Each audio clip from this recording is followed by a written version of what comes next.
Good morning. You know, the world is an ailing place. Too many people live in poverty, too many people are hungry, and too many people are receiving inadequate education. The core American ideal that our nation is a land of opportunity is being threatened because our economy is not producing the jobs Americans need to get ahead. In Washington, the seat of our federal government, our leaders struggle to make this country a better place. But rather than compromise, we see conflict as warring sides battle over whose mix of ideas and policies are best, causing most legislative efforts to wither. Now, I'm not wise enough to know what cocktail of policies will take us forward. I do know, however, that the path to a better society will ride on the bedrock of strong communities. It's shared experience, collective consciousness, and mutual destiny that drives a people forward. These forces trigger transformative movements, whether the civil rights movement or the rapid change in attitudes toward gay marriage. One nation under God, indivisible, is the pledge of a people that knows its destiny lies in its unity and not in its divisions. What distinguishes the human race is our ability to communicate with one another and to feel the pain and emotions of one another. You might say we talk, therefore we are, with all apologies to Descartes. Now, what does any of this have to do with all of us assembled here? It's the fact that building communities of shared values requires a network. Communal cohesion needs a fabric that empowers and enables the best nature of man to discover, connect, and act. Tying nodes together ties families together. It ties communities together, and it even ties nations together. You know, there's an experiment underway called the Global Consciousness Project.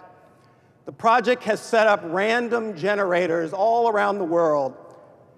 And scientists have observed that when there are major world events that focus the thoughts of the world's population, like the attacks of 9/11, these numbers stop being random and instead show clear patterns, evidence of multiple minds thinking as one. Sounds sort of fascinating.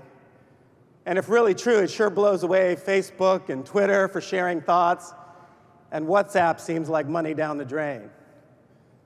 Well, maybe someday these experiments will prove our ability to communicate directly through our thoughts. But for now, at least, we lack the ability to harness telepathic communications. Instead, we rely on man-made networks with its wires, fiber strings, towers, poles, routers, and airwaves that our companies provide. When we deploy networks to our citizens, we strengthen the bonds of families and communities. We lay the platform for collaboration and collective learning. We spark the cylinders of innovation. And yes, to be dramatic, we help light the lamp of hope that we, the people, can find solutions to the problems that plague our society. You know, around the 1500s, ships began to cross the seas. The oceans and waterways accelerated the flow of information, from horse carriage to steam engines to the telegraph and to fiber optic cable today. The power of networks has grown exponentially. The human voice can only travel 600 feet. But with technology, it can now travel the globe at the speed of light, carrying the word of commerce, the learnings of academia, the sadness of a loved one's passing, and the joy of a baby's birth. In the industrial age, human knowledge doubled every 150 years. Today, it doubles every 2 years. By 2020, it's expected to double every 72 hours. And as we accelerate human knowledge and learning, the potential for a vibrant, just, and inclusive society grows. Everyone sees the power, the potential, and importance of the internet. It's that internet's essential nature, however, that fuels a very heated policy debate, that the network cannot be left in private hands and instead should be regulated as a public utility, following the example of the interstate highway system, the electric grid, and drinking water. The intuitive appeal of these arguments is understandable, but the potholes visible through your windshield, the shiver you feel in a cold house after a snowstorm knocks out your power, and the water main breaks along your commute should restrain one from embracing the illusory virtues of public utility regulation. Yes, these systems were built with the help of the government, as was the internet, but they have suffered terribly from chronic underinvestment. 1 in 3 major US roads are in poor or mediocre condition, and 1 in 4 bridges are either functionally obsolete or structurally deficient.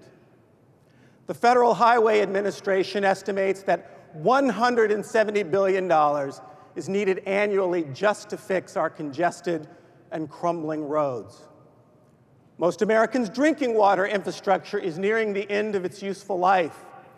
There's an estimated 240,000 water main breaks per year, and reports say the water system needs $1 trillion in improvement. America's electric grid is no better. It's suffering and desperately needs a $768 billion shot in the arm by 2020 to keep it from failing. And the number of massive blackouts have increased. In 2007, there were 76 major blackouts. In 2011, there were 307. Now, can you imagine if the internet blacked out 300 times a year? No, because it doesn't. Because the internet is not regulated as a public utility, it grows and thrives, watered by private capital and a light regulatory touch. It does not depend on the political process for its growth or the extended droughts of public funding. This is why broadband is the fastest deploying technology in world history, reaching nearly every citizen in our expansive country. Broadband speeds have increased 1,500% in the last decade. America's internet providers have invested $1.3 trillion since 1996 to make America's internet world-class. Our country has 4% of the world's population, but it attracts 25% of all global investment. Regulators overseas have begun to envy this level of investment. Nellie Kroes, the EU Digital Agenda Commissioner, has said, "The writing is on the wall," and many EU leaders are abandoning their approach and looking to the American broadband model of infrastructure-based competition and private investment. The contrast is striking when you compare the crisis in public utility infrastructure with the dynamism and stable investment of broadband internet services. Now, we should not be complacent. We must continually prove that the private sector can achieve public good. We need to continue to build a faster and open internet. We need to continue to produce content that entertains, informs, and delights. We need to keep prices reasonable and the value of our services high. We need to deliver second-to-none customer service, and we need to be good corporate citizens. But pipes alone are not enough to move people. The content those pipes carry is an essential ingredient to progress. We are all sitting here in the land of television and movie magic. We know storytelling is a deeply human need as well as a powerful tool, not just to entertain, but also to raise consciousness, to find communion with our fellow man, to move us, to empathize with the plight of others. Visual arts open our senses. And today, writers, actors, and directors are at the very top of their game. As one magazine recently put it, television has become literature in our modern society. And look, in our vocation, we knit together these two very powerful human forces, network and story. It's a spectacular combination that too many take for granted.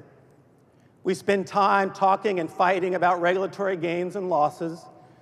We spend a lot of energy debating how the spoils of profit are divided, all necessary, of course. But there is a higher value in what we do. We weave the webs of wonder and possibility and provide the tools for people to come together and to make change. I believe the cable industry can and does make the world a better place. I believe our work is a good business, but also serves a higher purpose. We nurture the soil of modern community, and therein lies the hope and opportunity of a better future. And we are able stewards of that future. Much is being asked of us, and we strive rightfully and earnestly to answer that call. At this show, we celebrate our achievements and our opportunities, but we also congregate. And I urge all of you to talk to one another and challenge one another, discover new ways to bring communities even closer together. If we remain faithful to this mission, policymakers will always understand that cable is a critical part of the solution to what ails us. They will see us for what we are, a stalwart partner in pursuit of a better America. Thank you, and have a terrific show.